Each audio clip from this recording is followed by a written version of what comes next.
Good evening and welcome to Inside the Rookery Season 10, Episode 8, which is episode 165 in our overall episode numbers. Yeah, that's how long we've been at this now. Wow. I know, right? So welcome to the stream, Steph from Fistful of Crits and Fistful of Ink, which I've got the link here, which will pop in the chat that people can go and have a look at. And we'll talk about Fistful of Ink later on in the show. But first, welcome to the stream. Hi, hello. I'm very happy and pleased to be here. I'm Steph. I'm one half of Fistful of Crits, which is like a short run print company and then TTRPG, small publisher print. My business partner Logan lives in the print studio and I do all the socials and designing. So Mr. Mike is greeting peasants ready to cozy Max. I knew it meant for real, because my children do send me that.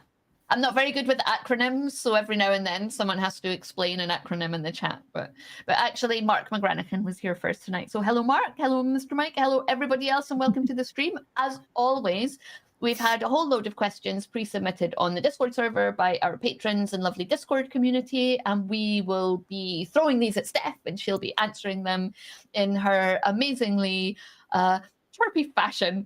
And then if you have any other questions or comments, please pop them into the chat and I will bring them up like this. Usually there's a few more of us, so oh my gosh, there's only 2 of you tonight. Yeah, there's just me and Steph. It's very cozy. I've got my little cup ready to go. So yeah, shall we get into it? We'll jump straight in to first question from Sultan. What does cozy mean to you in a tabletop RPG context? Is it about tone, setting, player dynamic, or something else entirely? So for me, it can be a combination of all three. I think I've played some horror games that ended up feeling quite cozy because of the slower player interaction, the atmosphere, the ambience, the dynamics that I had. Like in this particular game, I was playing with like my best friends, so it was very easy for us to get like quite emotionally intimate in the role playing. I appreciate horror and cozy don't often go hand in hand, but there we are. I think for true cozy Max, for real, it should be tone, setting, player dynamic. And ambience, table immersion, I think also really helps, which is a thing I'm known for bringing into my games. And just a slight tangent question. When did you get into roleplay? Like, what was the first game you played? How did you discover roleplaying? Yeah. Gosh. Okay. So I was in college and it was D&D 3.5. And at the time it was not, it was you play the cleric and you were a girl. And so I didn't really get back into D&D. But I was out in Saudi Arabia working in school and started listening to Friends at the Table, which is a very cozy RPG podcast. Big recommendation. And I was like, wait, there are other games? It's not just D&D? And these people are like really nice and it's not very like rules heavy. This is interesting. So then I got into Blades in the Dark, played that online. When I moved back to the UK, got into D&D 5e and was like, oh, it's easier to understand. It's not as like mathy. Got into a couple of other podcasts and like APs and just went from there really. And now I will play literally anything. The first one you mentioned, is that an actual play or is that a podcast about the one that you listened to in Saudi Arabia? Friends at the Table. It's an actual play podcast. Okay. I've been listening to it for about 8 years. Wow. Yeah, it's really good. It's GM'd by Austin Walker, who is one of my favorite GMs. What a storyteller. And they play a lot of different systems. They've had multiple seasons of stuff. Like if you were going to start, my cozy recommendation is Marielda, where they play a game of The Quiet Year. And then go into Blades in the Dark, and it is emotionally and so beautifully told. So yeah, if you're looking for cozy actual play, Friends at the Table. Start there. Okay. And Roderick asked, how do you define the border between cozy and non-cozy games? Player expectation. I think it's always good to have that up front. I could definitely run a cozy game of Blades in the Dark. As long as people were on board for sort of what the tone of that game was going to be beforehand. So I'm very shortly about to run the Hidden Isle, which is like a tarot card hack of Blades in the Dark. And while that will have political intrigue and assassination and things like that, through sort of talking with my players, we also want it to be quite interpersonal with the characters, make sure they're having a lot of like downtime, lots of these intimate role play moments. So I think cozy is kind of what you make it, which seems like such a lame answer, but there's a view that cozy games, like, it has to be pastel and cute and like cups of tea, and that's definitely like a form of cozy that I've enjoyed many a time. But I think, like I said before, if you're setting to run a horror game, my greatest challenge would be to run Cozy Morkborg. I will get there. But it's about that player expectation for going in. I would say torture, death, violence, probably not on the cozy spectrum. But if it was dealing maybe with the themes narratively of that instead, and it was quite like sullen and slow and intimate, I would consider that cozy. Yeah, it's quite interesting because I'm thinking of our like Warhammer games, vampire games we've played, and although I wouldn't, when I was, thinking about this show, I was thinking, have I really played a cozy game? Like, are any of the campaigns cozy? But actually, a lot of the stuff you're talking about, like the slower pace and a lot of like intimate role-playing moments, kind of themes of like family and found friendships and the kind of stuff that historically I've sort of complained are not in mainstream RPG supplements. Like that kind of feels to me a little bit that some of the stuff that we play is more cozy than I thought it was, because before I started to think about this and talk to you.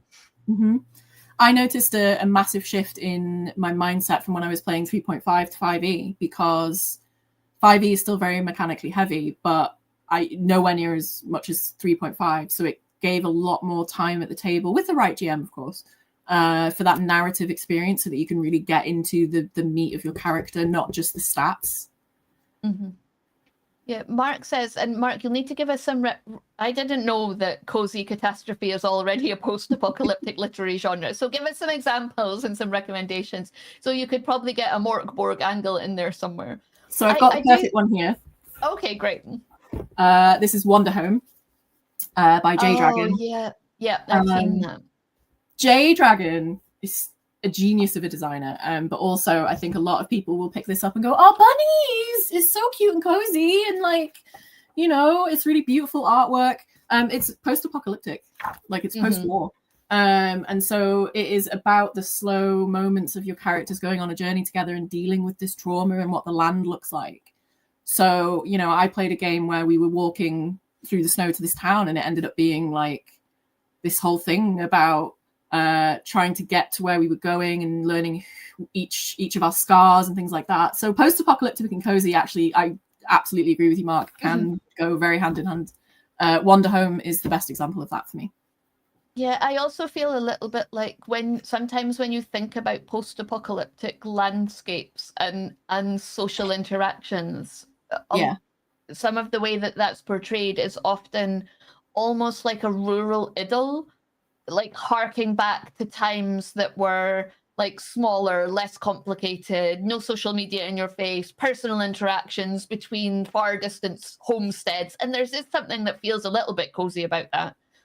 It's funny because when we came on and we were kind of going through the questions, I was like, is there anything about Ghibli in here? Because a lot of questions I get asked about cozy stuff is Ghibli, and like, oh, you see the marketing for this all the time on Kickstarter, like it's a Ghibli inspired game. And I'm like, is it though?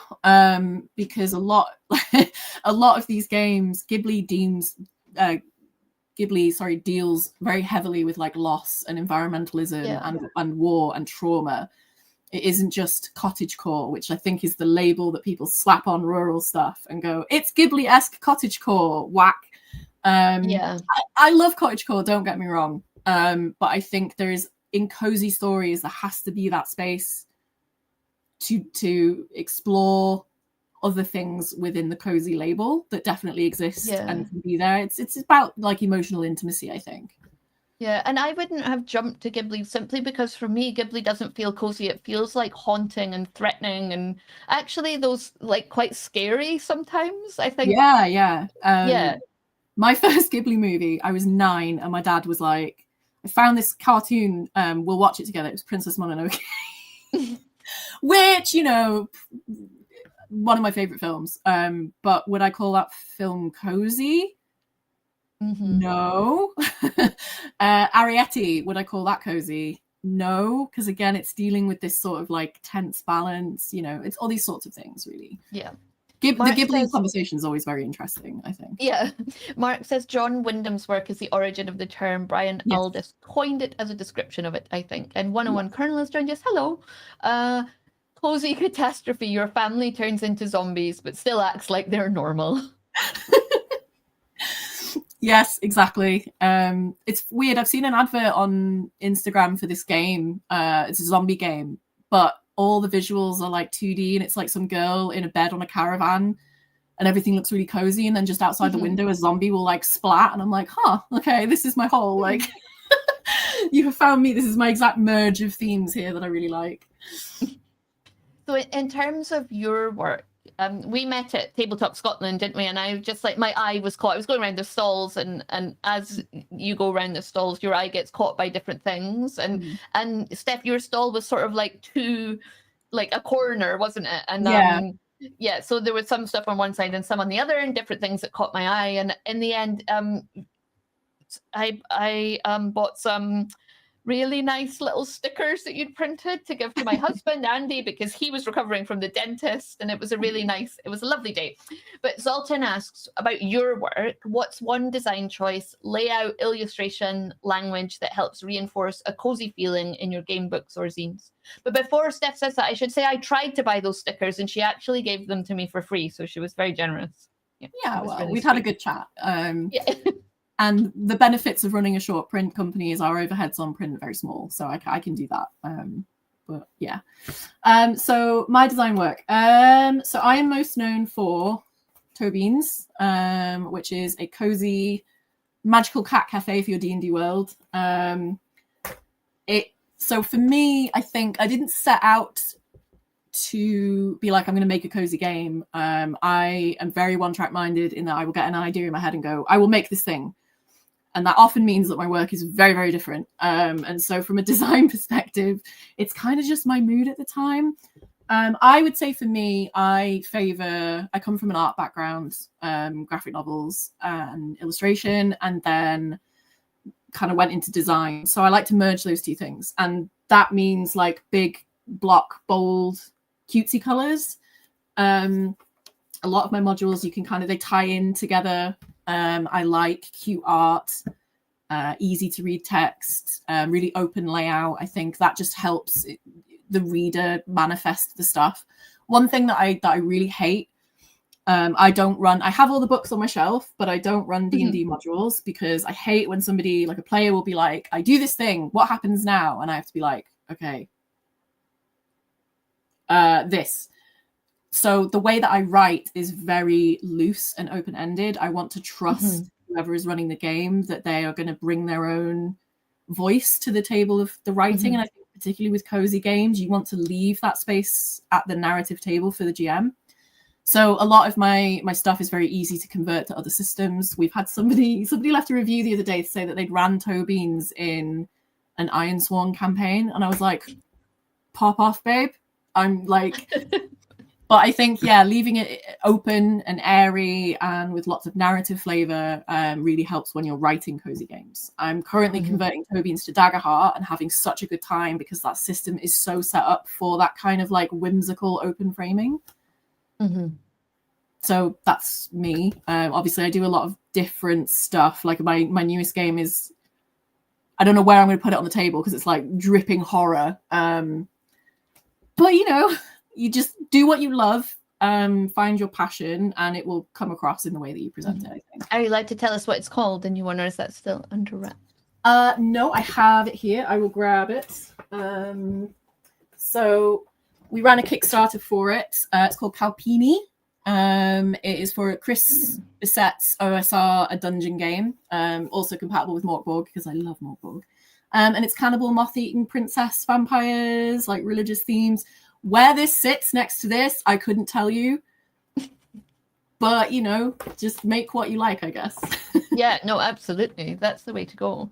And do you get a lot out of going to cons like Tabletop Scotland and like walking around and speaking to other creators? Or because some people say like, I don't like to look at what other people do, and some people are like, I absolutely love it. So are you somewhere on that continuum? I love it.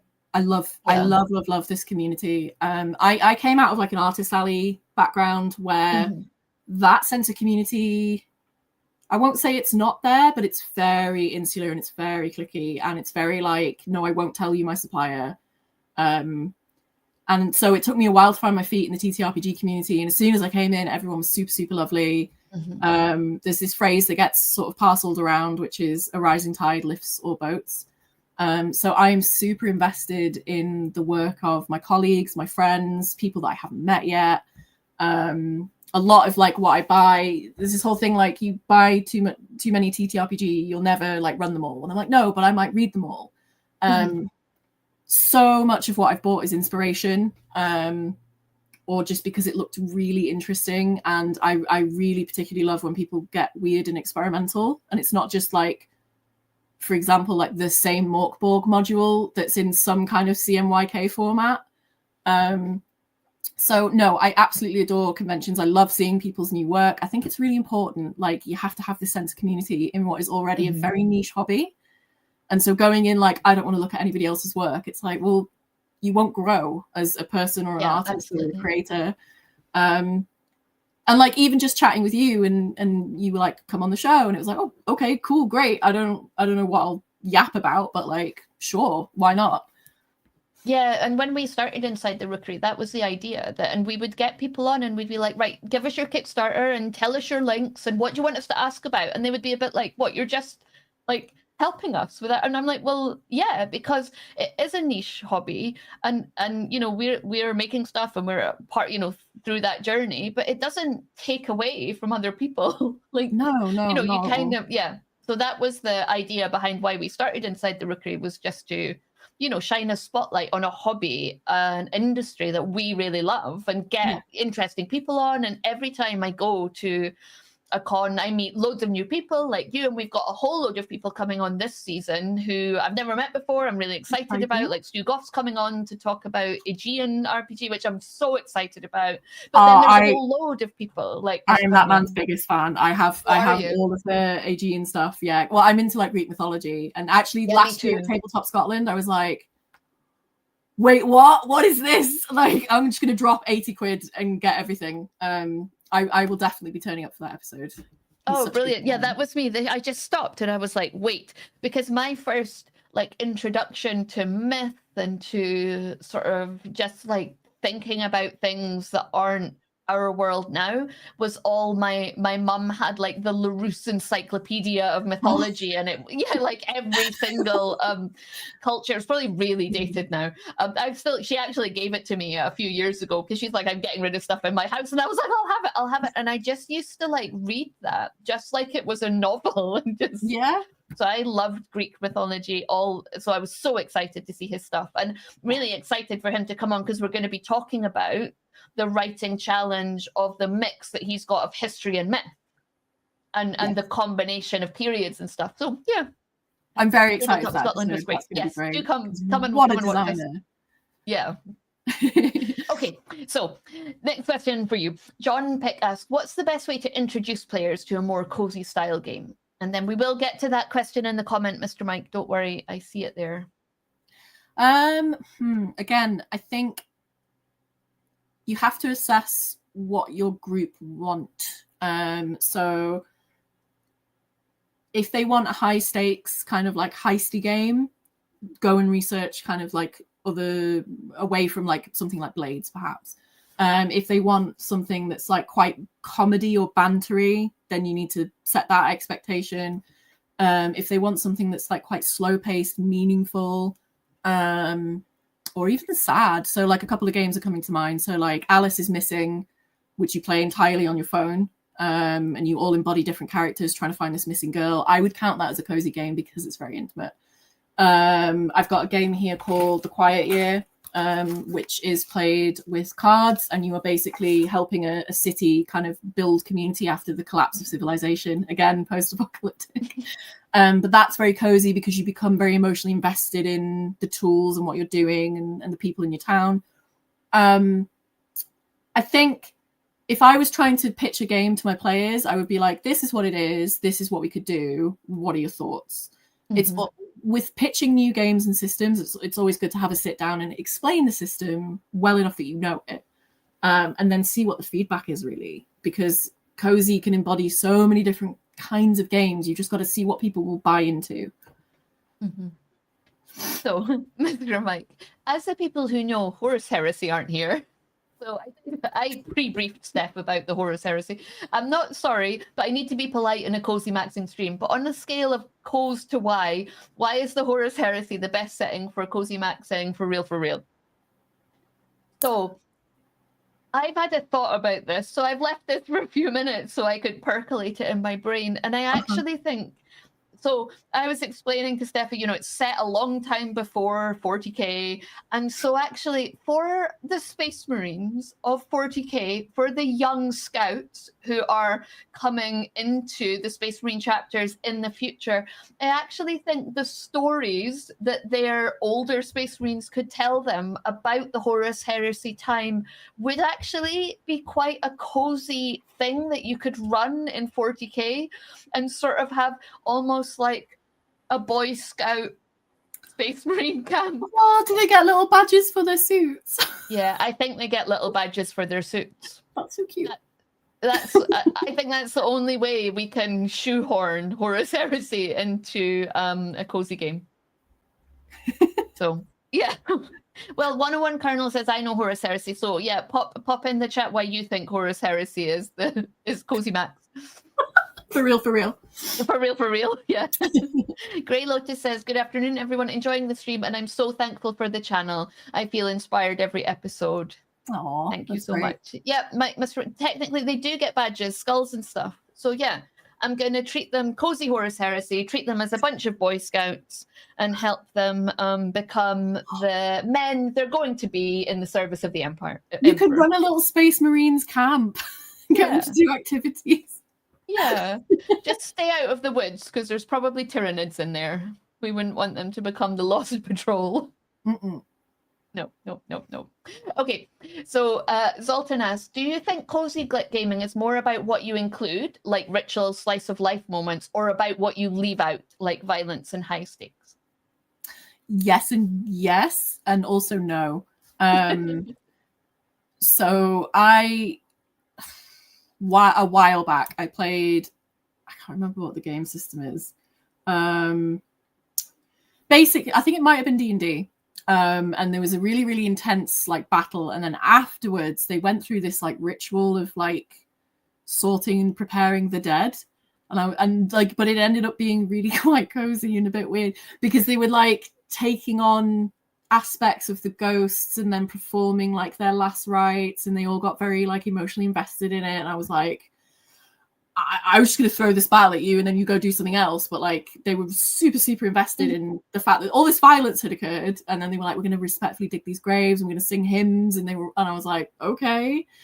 I think like, yes, the hard line is torture and stuff and cozy are completely different sides of one is a coin and one is a playing deck, right? It's like different. You can't, I couldn't cosify like torture or anything like that. I think slice of life moments. So in Japan, they have this. I guess it's like a life view of like living slowly, and the space in the small moments. And I think absolutely cozy fits that. You have to have and be playing the right system to allow that breath in the game.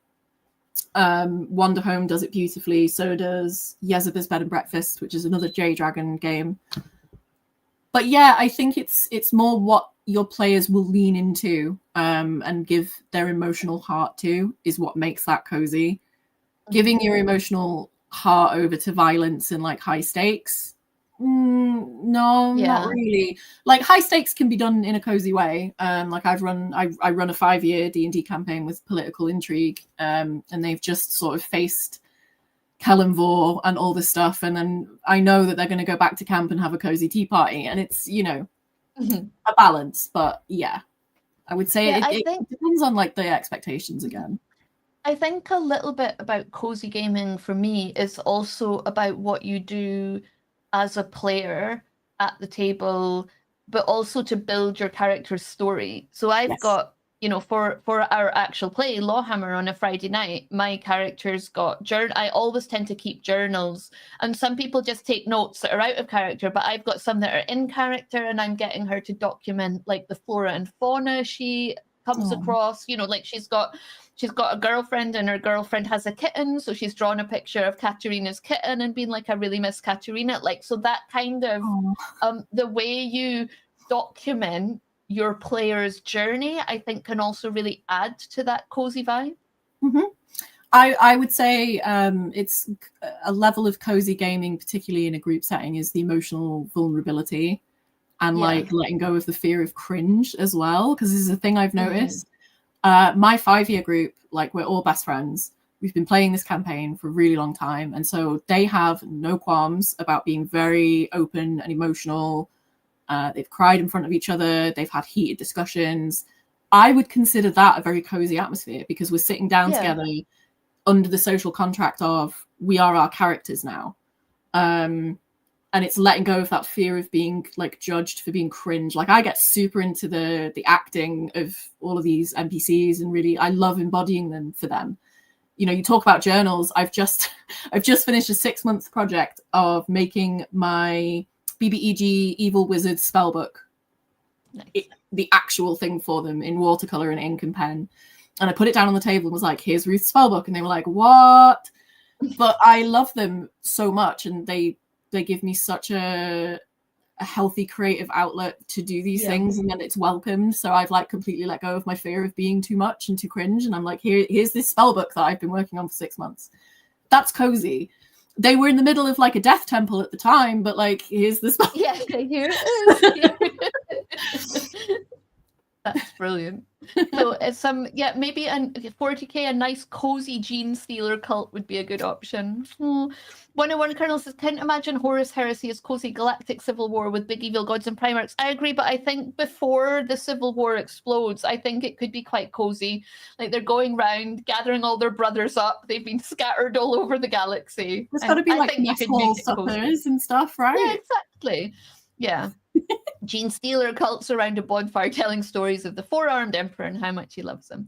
Oh, here's Secondhand Samurai. Mouse Guard is a good cozy game where it can still be a bit serious, and Watership Down and Redwall are great touchstones. Oh, Redwall. Oh, what a series, right? I've never wanted to eat food as bad as when I was reading Redwall, because the food is just like, I want it to be real.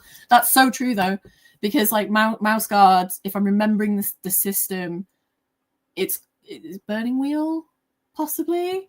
It's quite complicated, and like the stakes are quite high, but also you're a little mouse and you've got a little stubby, Yeah, Mark says Burning Wheel. Yeah, and Watership Down. We were, I think, on the Discord server recently, or maybe one of the Discord servers I'm on, we were talking about the animals of Farthing Wood, which on the surface could be really cozy, but actually, like, there's a bit where there's like a shrike, and they've like impaled all the little mice people on the spines, and it's really horrific, even though it could be. So, like, I used to love Animals of Farthing Wood. Every time we came back to the UK from the Middle East, I would be like straight on whatever the channel was, like CBeebies or whatever, watching that. Yeah. And I remember there being an episode where they had to cross a big road, and the hedgehogs like got run over, and I was like, wow, this is darker than I remember it being. Yeah. But also so cozy because they're little animals and they live in a little wood. Yeah, I used to read the books, and and yeah, there's some bits that are just so brutal, like But what about a cozy animal farm? Maybe. And Mark says Mouse Ritter is the lighter option. Yes, Mouse Ritter is really good. Yeah. Yeah, a cozy animal farm. Okay, so big question from Martine. I want more Stardew Valley in my games. How? Right. Okay. So crafting mechanics. So I also think skill challenges in games are quite interesting. So I've got a game here that I backed. It's by Evil Hat Productions. I've not had a chance to run it yet, but I've read it. Stewpot Tales from a Fantasy Tavern. This is super cozy and lovely, and it's basically retired adventurers that are running a tavern together. and the skill challenges and like little scenes that you all contribute to. That for me is like a cutscene in Stardew Valley. You can put the underpants in the soup, like if you want to do that. Solo games are an option here. I absolutely adore solo gaming. So I brought a couple of my favorites. So this is Tending by Tori Truslow. There is a mini game in here where you manage a garden and you grow crops and stuff. And as soon as I saw that question, I was like, I have to reach for this. So you basically build a religion and then you are an acolyte of that religion. And there's like lots of different challenges and skills that you do, different construction. So you can go to the kitchen and learn recipes. Beautiful game. The other one that I always scream about anytime anyone asks me about TTRPG, I don't have the base. It's by my bed because that's where I do a lot of my journaling, is Apothecaria by Anna Blackwell. Oh my God, I have a 180 page Word document because Anna is just the best game designer ever. This is basically you're a witch helping out like patrons of the town. You have to go and find like reagents and ingredients, bring them back. And then she's made like tons of adventures and like offshoots. So this is a maker's market one, which I guess is a little bit like the night market where your witch can make stuff and go and sell them at the market. Like, please do not underestimate solo gaming. It's really good for you. It's good for your creativity. And if you want more Stardew Valley in your games, these ones. Okay. Yeah, I like the one. If you bring up Tending again, every year I tend to get. I can't remember what is it. Leah Learts? Is that the lady that makes the? She writes the. Every year there's like I can't remember the word. It's so annoying. Like there'll be the 2025 one of it and the 2026, and every year it's a guide to the year. I can't remember the word. Oh, I don't know. Like someone I've shown them on the stream before. An almanac. Thank you so much. An almanac, right? Okay. I've bought these for the last.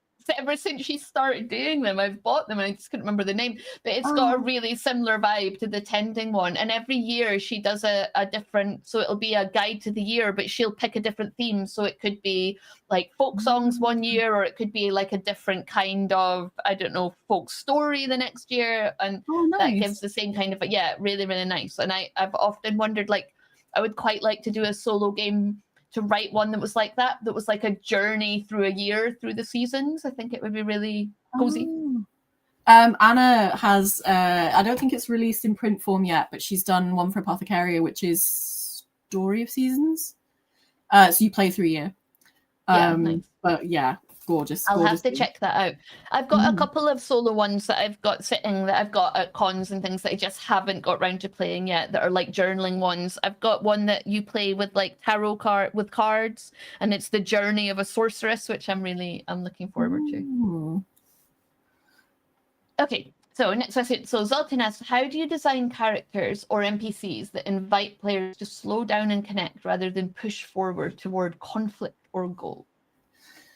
Yeah, I feel like I'm sometimes a bit too good at this because my players will just want to stop and chat to everybody and be like, what is so-and-so's favorite biscuit? And I'm like, bourbon. Move on.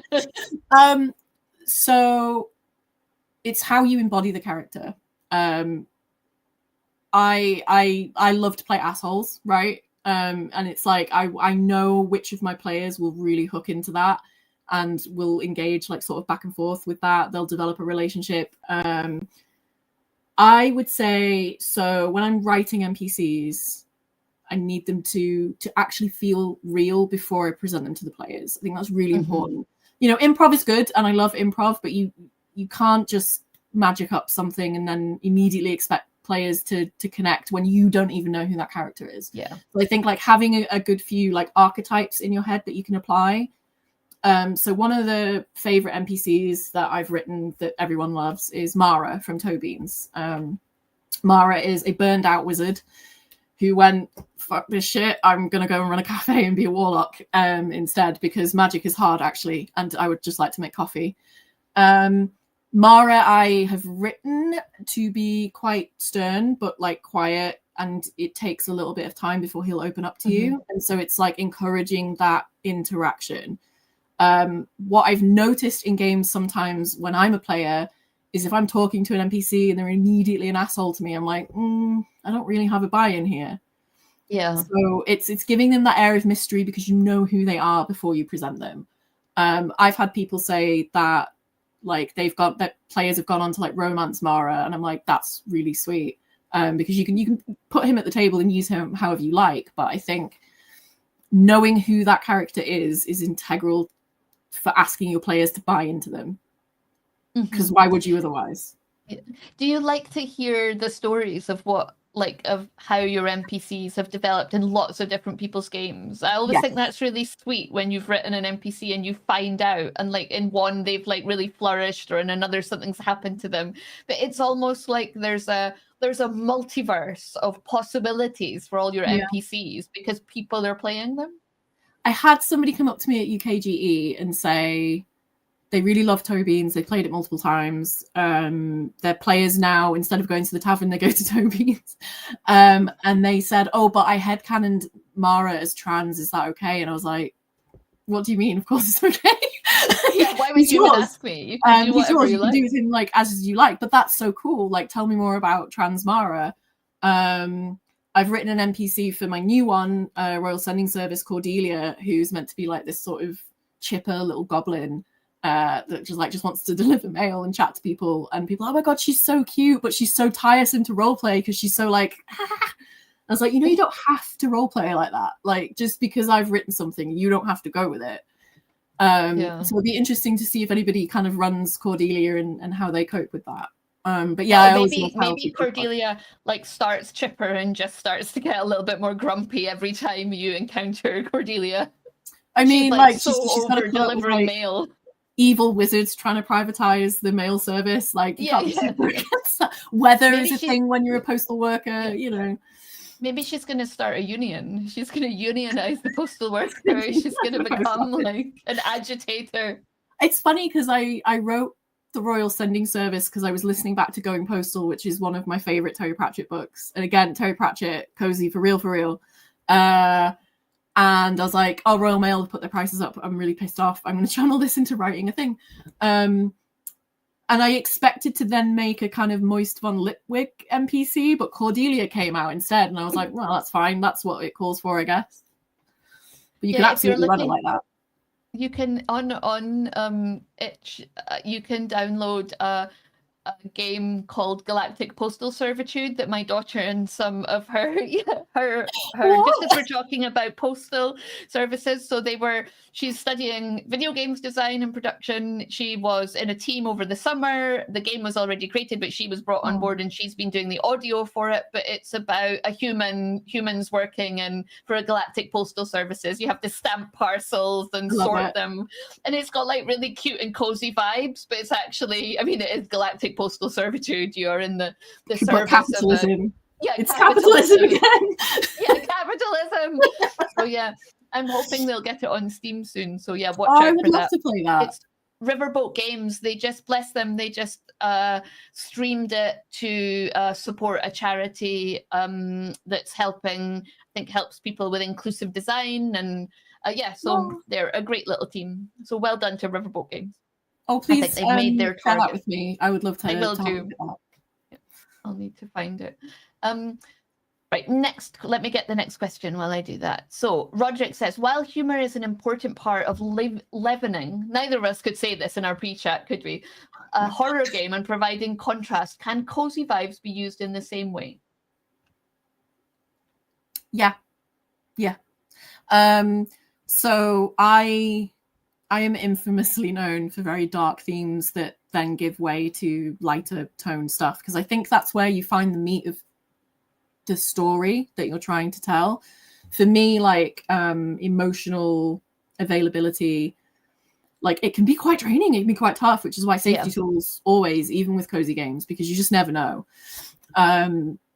So yeah, absolutely, like comedy, but also that emotional aspect. Like I said about, the players had come out of a really horrific battle and then decided that they were going to band together and dig holes for dead bodies and sing hymns, and they had a lovely time, and their characters really emotionally connected, and there was some like gravitas to, oh shit, like that was really violent and we weren't prepared for that. And so like what do we do? Well, we have to band together and do this together. And it was like super cozy and lovely.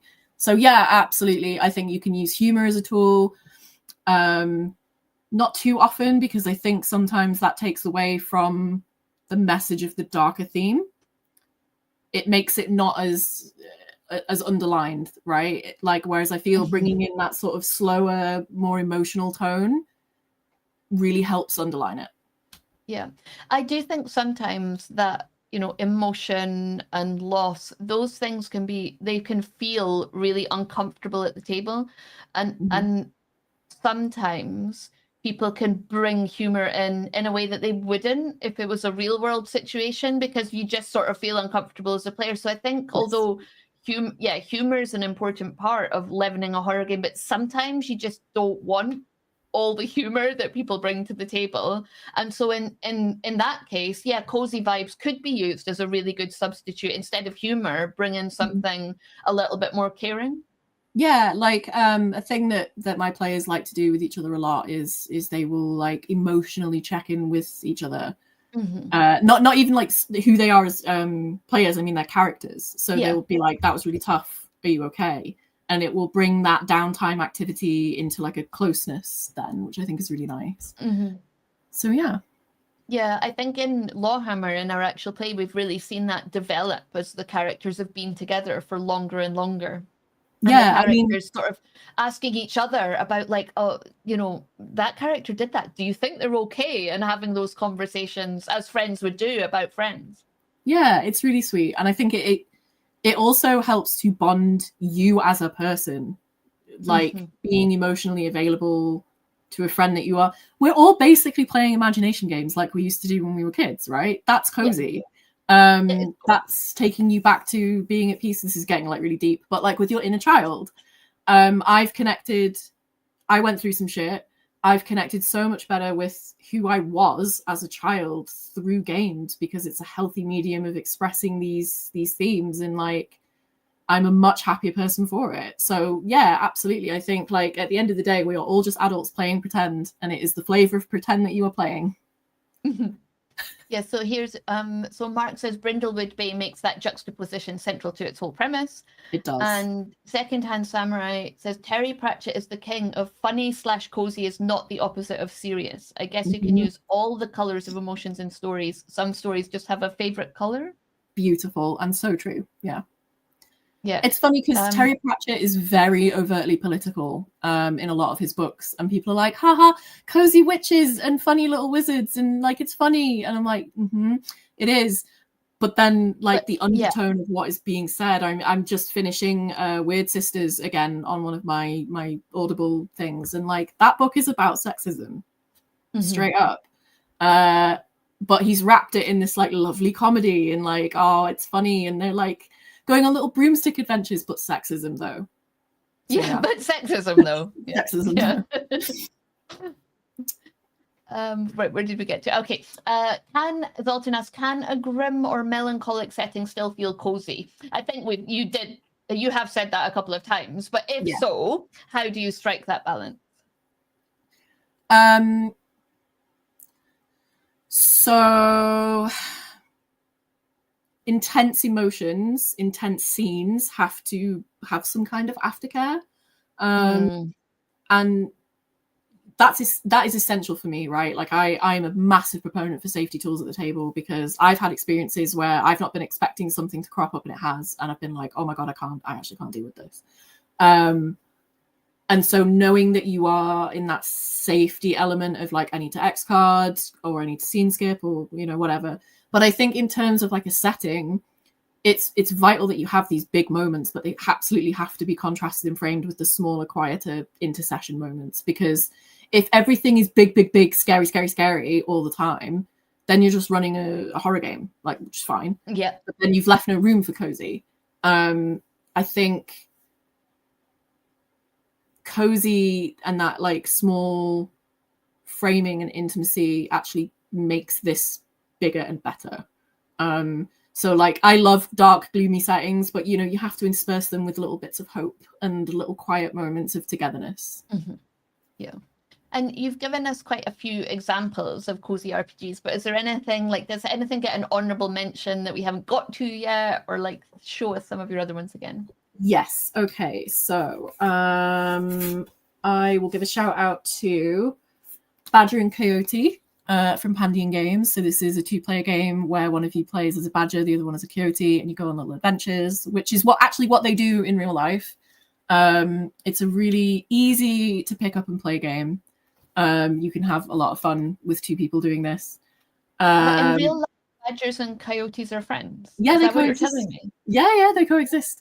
I know, honestly, I didn't know until I picked up this game and was like, wait, what?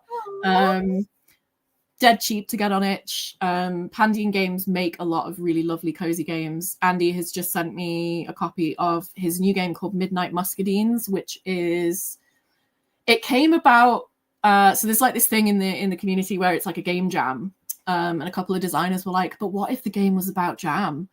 And so a bunch of them made games about jam, and Andy's is superb. I just got done reading it. It is, I wish I could write a game like this. It's beautiful. Cozy, dark, twilight, like you're all playing as different races and kins, and you go and you collect like magical jam. It's so cute. But again, it has that like darkness undertone. There's some stuff going on with the gods. Magic works quite differently in this world. So big shout out to Midnight Muscadines. I think it was crowdfunding. It's shipping soon, but it will be available for pre-order. I can throw some links your way. The other one is Scurry by Stout Stone. Yeah, that's the one that I've got that I haven't done yet. So I actually wrote this. Really? So I have to be upfront and honest. Brian was an absolute dream to work with, and I wrote the butterfly bug napping contest in here, and it's so cute. It is little animals going on adventures. I don't know if it's like that Animals of Farthingwood like codedness of me, but I love when you just get to be a little guy and go scurrying. So these books are beautiful as well. Like Brian, the artists that they work on, and they're sort of like based in Scotland, Fantasyland. All the animals have like little guilds and skills. There's a clock, so it is a game that gathers speed, which I find really interesting because again, it's that balance of like cozy but also high stakes. So the adventure that I wrote for it it's like a butterfly show, like a dog show, and one of them goes missing, and so you've got to like find the butterfly before the judging, and like there's some suspects and like some stuff goes down, and you know, it's cute like that. I love a butterfly show. Yeah, so I didn't see you at Tabletop Scotland, Abs, next time. Toe Beans looks so lovely. I think I saw some Toe Beans stuff at Tabletop Scotland. You would have done because Steph was there, which is where we met. That's me. Yes, it is the thing I'm most known for. I had a lot of people come up and be like, new Toe Beans? And I was like, yes, for Daggerheart. I am also currently in the process of writing an indie journaling game for it that I'm hoping to kickstart next year, and that's been an experience of cozy game design because I wanted to strike the balance between something that didn't feel math heavy and procedural but then still felt quite like Harvest Moon, Stardew Valley, like buying in like NPC trackers and like rewards and things like that. So that's been in development for about a year because I've really wanted to take my time with it. I think I've finally struck that nice middle ground of like it's not admin. You're not having to like do admin for a fake cafe. So I will be doing that. That will be new Toe Beans. But in the meantime, we're just focusing on shipping out Calpini, and I'm writing the Daggerheart conversion, which will be very good. Please play it because I don't think there's a lot out of there at the moment for Daggerheart. So I'm hoping for some play testers. If you play Daggerheart and you want to run the frame, get in contact. But yeah, I am Toe Beans girl. And Secondhand Samurai says Montfort Tales does a great new werewolf pen pals duet game, The Almanac of Sanguine Paths. She's at a lot of conventions. Yes, we actually do Rory's printing for those games. They are beautiful. There's the Dead Letter Society where you're like a sad vampire writing to other vampires, which is so like as an Anne Rice kid, I was like, give me this book. Yeah. No, Rory makes beautiful games. She's actually just done a new one called Ashes Ridge, which is like a paranormal TV show game that looks quite cozy and weird. Very Brindlewood Bay sort of vibes. You play it with Scrabble. tiles, I believe. Oh, really? And the new Twin Peaks game looks ace. Yes. Yes. You did miss your Rookery pals next time. Yeah. Okay, so what role does sensory detail like food, weather, music play in crafting a cozy gaming experience for you? For me, it's essential. I'm very tactile. So if I'm settling down to play a cozy game, even just with myself, I sort of make a ritual out of it. You know, I light candles, I have my nice tea, I lay out my space, I get in my comfies. Toe beans I designed to be very tactile. So there's like tea bag label replacements and little cafe loyalty cards so that you feel like you are sitting at a cafe table. I think like food, weather, music, ambiance in particular, that all just adds that layer of immersion that you need to feel cozy. Think of it like if you're playing a game, you don't want to sit in a sterile white room rolling dice. So anything that you can do to add to that atmosphere and make it feel small, intimate, welcoming, even in a horror game, is really important. One of our players in the Lawhammer actual play was like desperate to go to the equivalent of they weren't hot springs, they were just like baths, but I do feel like that, and it was like such a cozy activity that we could have all done together, but no, we were blocked through. So we're still waiting for the hot springs episode where we all just sit around and see. I'm so intrigued by this because I just like we said a little bit in the pre-show, I've not played any kind of Warhammer. And what I've seen of it, I'm like, ooh, sexy nuns and big men in like spacesuits. Yeah. And so the idea that you would go to hot springs. Yeah, so we're playing, so that's 40k. We're playing Warhammer Fantasy, which is, you know, set in a sort of Europe medieval but magical world. Check out Lawhammer. We're just about to do our summaries because there's so many episodes now. Like we're quite far through the campaign, but we're about to do the summaries for people to be able to catch up. But yeah, I think there's a good. We had one episode where one of the characters fed a cake to a spirit and it became a little shrew. Like I think so there's like room for cozy and what is a really existentially threatened world, but there's still bits of cozy are sneaking in there, and that's the way I like it. That's cute. So Martin says, killing an intrigue takes second place to relationships and life in my games. Is that a good cozy start? And Martin, when I read this out to Steph, I actually thought you had said killing an intrigue takes second place to relationships in my life. I was like, I would hope that they wouldn't take any place in your life, but no. The Rookery is a true crime podcast now. This is our true crime podcast. Yeah, that's a great cozy start. So my campaign, the whole reason my 5-year campaign came to fruition is because my little sister was watching Critical Role and went, I want to learn how to play D&D, and I was like, sick, sit down. And so I just like 1v1 GM'd for her, and then she was like, oh, I want like a campaign. Can we invite some people? So I invited Logan and his wife and our friend Georgie. And they went off to like a farm and they all met each other in a tavern, and they met this farmer. Fast forward like 4 actual years game, he's now crowned king in a political uprising. There's a war going on. Like they've resurrected a god. Like we started with soup and farmer and we've ended up with king and gods. So yes, it's a great cozy start.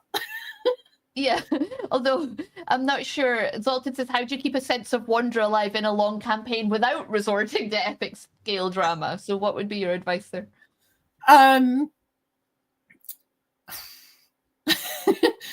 Laughing with each other. You know, making sure that you have those moments of downtime. You know, they will finish up this arc that we're in at the minute. They're going to go and stick an angel back in its body. And that'll be really cozy because I'm going to make it all pastel and lovely and angels.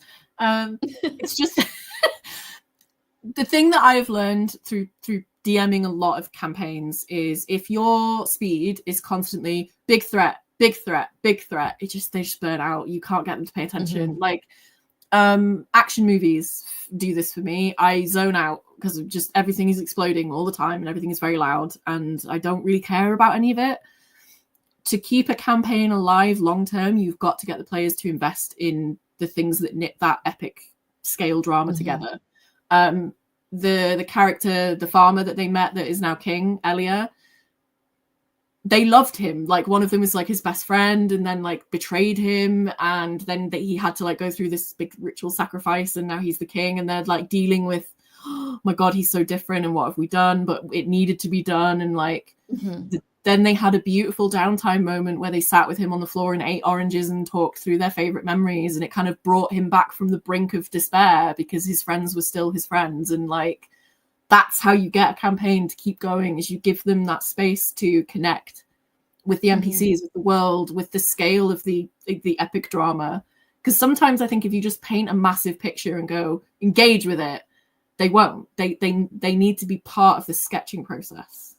To I also feel like they also, your players, your heroes, your characters need to have lives. I think when you get those campaigns where they're just like, they're adventurers and they stay adventurers and nothing moves on for them and the rhythm of life doesn't happen, and you know, there's something really cozy, sad but cozy about a adventurer whose child is growing up and they're only seeing them every now and then. Like, there's a tension there, you know. There's something interesting about thinking about, do you have sisters and brothers who are moving on in their life? You've got parents. Are you going to miss, you know, the end of their life because you're out trying to do something epic? And I think that kind of wonder, the wonder of life moving on, can be really useful in a long campaign.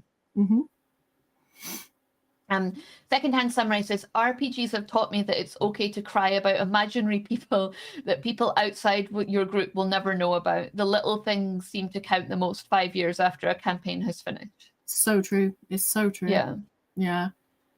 I've lost count of the number of times I've tried to say to somebody, like, oh, I didn't live in Marseille. A vampire character lived in Marseille. I didn't actually live there. I mean, these are people, right, that we build in our heads. Yeah, I think so. They are imaginary friends. So what's cozier than that? Yeah. Right, so that's I've got a couple more questions, just some quick fire. So we're talking a lot in September, like it's getting colder in Scotland and where you are too. So we're trying to stay cozy and look after our mental health as well as our physical health. So Lazy Cat asks, what helps you to stay focused during long projects? Oh, this is not, I shouldn't be promoting this, but... Oh, okay. Red Bull, yay, whatever works. That's the actual answer. Red Bull. And I take a lot of vitamins in these months because we are all vitamin D deficient, and people go, it doesn't matter. It does matter, bestie. Get some vitamin D, please. Focus is a thing that I will struggle with because I'm very like, I hyper focus and then I burn out, and then I'm like, oh, I can't create again. I'm driven very passionately about the things that I'm creating, and it cannot just be that, right? Like, so recently I've had a really bad bit of burnout, holding my hands up. My business partner's been wonderful about it, but I had to take a break. And I had to do things that would give me back my creative spark, which were not TTRPGs. And that's really important. As much as I love them, it cannot always be TTRPGs or my projects. So I got into reading in a really big way again. And I've been reading the Saint of Steel series by T. Kingfisher, which is like sad middle-aged paladins. And I'm like, and it's just made my focus better, because I think we doom scroll a lot, particularly at the minute, and that will really rob you of your focus. So take a break from your project as much as you love it. It's important and necessary for your brain to recover. Take your vitamins, drink your water. Talk to your friends as well. Yeah, get some sunshine. If there's no sunshine, take your vitamin D. Particularly this time of year, because I have a lot of people be like, it doesn't make a difference. I promise you it does. Yeah. Please take your vitamins. Well, we've come to the end of our hour. We didn't quite get time for it. We had one last question, which was about the short print run press, but we'll just say that you do run a short print run press. Yeah. You help a lot of people kind of print their first work, don't you? Because it's quite challenging to work out and to find a printer. So do you just want to tell us a little bit about that before we... Sure. So Fistful of Ink is the print company, and that's like me and my friend Logan. We set it up basically because everyone was using Mixam, and Mixam is terrible. And Logan has been a print designer for 15 years and knows his shit. And so we kind of both love TTRPGs. We are very set up to print short runs, making it affordable for creators or people who haven't really done print before. So even if you're not quite sure what you're doing and you just want some advice, hit us up. If we can't do it, we will signpost you to somebody that can. We are here to help the TTRPG community with the skills that we both have. The challenges are everyone uses Canva. Please stop using Canva for design work. It is not good. And just workload, really. But it's something that we're both very passionate about. Logan is so good at it. He's so good at print. So any questions, you want to just maybe see your work in print, or you're not quite sure how to set it up for print, just email one of us. If we can help you, we will. Well, thank you so much. It's been such a pleasure to have you on the show. Thank you for just talking to a random person at Tabletop Scotland and coming on their show. It's been a real pleasure. And yeah, just thanks, Steph. Thank you. It's been really fun. I'm definitely going to be checking out future episodes because what you've got coming up the pipeline sounds incredible. Yeah, and check out our back catalogue too. As I will. Everyone else, please do. If you're did you have George Vickers on recently? Yes, I think I'm so bad with names. We've had loads of people on in the last, but yeah, we did have George on. Yeah. Yeah, I met him at Tabletop Scotland and was like, oh wow, like you're extremely cool. Yes. But yeah, no, thank you for having me on and giving me space to yap at you for an hour. It's been really fun. At all. And as always, question. Yeah, thank you to everyone in the comments in the chat. Thanks to our lovely Discord community. And thank you above all to our patrons who help keep our streams beautifully ad-free. Until the next time, we'll see you again. Caw-caw, caw-caw.